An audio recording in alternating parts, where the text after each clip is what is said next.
Actually, you know what? Let's this might be a shorter one. Let's slightly detour to a video game for a moment. I am a big Monster Hunter World fan. I haven't done Iceborne yet. I will get to Iceborne eventually. And considering that Monster Hunter Wilds is coming out in February, I might have to finish Iceborne a little bit quicker. But the reason why we're talking about Wilds isn't because of the game. I want to talk to you about the fucking absolutely cooked system requirements.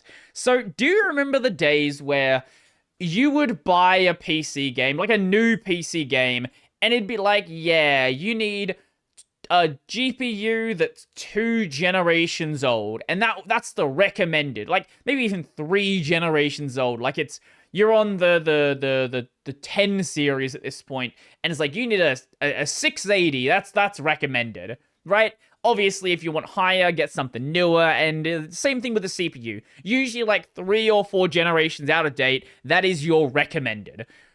Let's just have a look at what it says for Monster Hunter Wilds.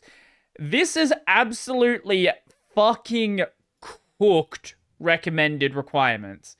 The minimum is also cooked, but recommended is what I want to focus on. OS, Windows 10, no one cares. Wait. When does Windows 10... Hold up. When does Windows 10 stop being updated? Windows 10 EOL. October.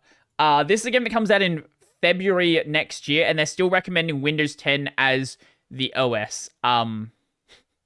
That should probably say Windows 11. Anyway, processor. This is where it gets very, very cooked. Intel Core i5 11600K. Recommended. Or Intel Core i5 12400. Okay. AMD Ryzen 5 3600X or AMD Ryzen 5 5500. Okay. This is my CPU, by the way. I need to upgrade my CPU. Memory, 16 gigs of RAM, totally fine. But here's the GPU. RTX 2070, RTX 4060, or AMD RX 6700 XT recommended. This is the current gen NVIDIA. This is 1 generation behind AMD. Now, the additional note is where it's also cooked. SSD required, that's fair, it's a modern video game, whatever. This game is expected to run at 1080p 60 with frame generation enabled under the medium graphics.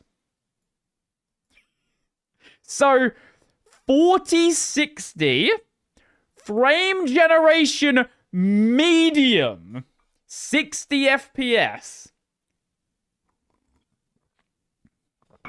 What the fuck has happened to PC specs? What in the world has happened with developers just going fucking wild with not optimizing their game? Like, there is no way. Like, I've seen what Wilds looks like. There is no fucking world where these specs make sense unless the game is horribly unoptimized, which would make sense, because that's every fucking modern game right now. Nobody fucking optimizes anything, and this is what ends up happening. This is insane. If I don't upgrade my CPU, I'm probably going to be playing this game fucking low. Like, what? Like, frame generate... I think frame generation has done so much damage for game optimization. This is my hot take. It has allowed developers to be so fucking lazy. They're just like, oh yeah, just do frame generation. Like, it's gonna look good. It's gonna look close enough, I guess. So that's fine. Like, Wukong's another game that, like, its fucking performance is absolutely cooked. I don't know what it's like recommended like specs are. I've not actually looked at them. I should do that. Where are they? So okay, these ones make sense, but the performance is still cooked in the game. i7 9700, AMD 5 5500, 16 gigs of RAM, 2060, 5700 XT, Arc A750. The above specifications were tested with DLSS, FSR, XE. It's still fucking frame generation nonsense. But like these specs make a lot more sense, right? Like this is a 2-generation old AMD card, NVIDIA card. This is 2-generation old AMD. This is like 3-generation old Intel CPU. What in the world is the deal with Wilds though? Like I I am so fucking confused by this. Surely this has to be just like their dev machine, right? Like this can't be their actual recommended specs.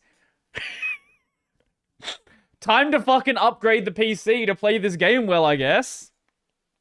Like, you'll need a fucking... If you want to play this game on, like, high settings, you're going to be running, like, a fucking 4070, 4080, which... For, like, again, this is not fucking Christ... Like, what are these crisis specs?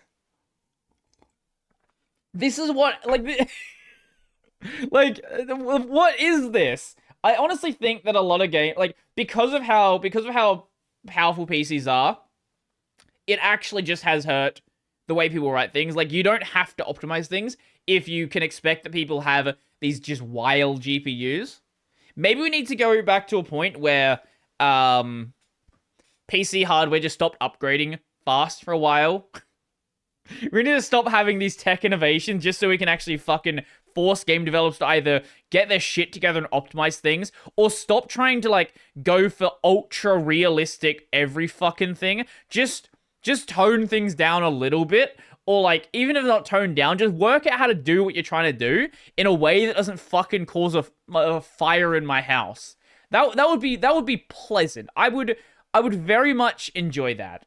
But I mentioned Wukong in there a bit. Wukong, besides its performance being cooked, it is a very fun game. But man, that game is a little buggy. So you know how you see a lot of games that have like, hey, slide through this gap. It's a hidden loading screen. We're not going to tell you that, but it is a hidden loading screen. Or you'll push open a door, and it takes you like fucking 10 seconds to open a door.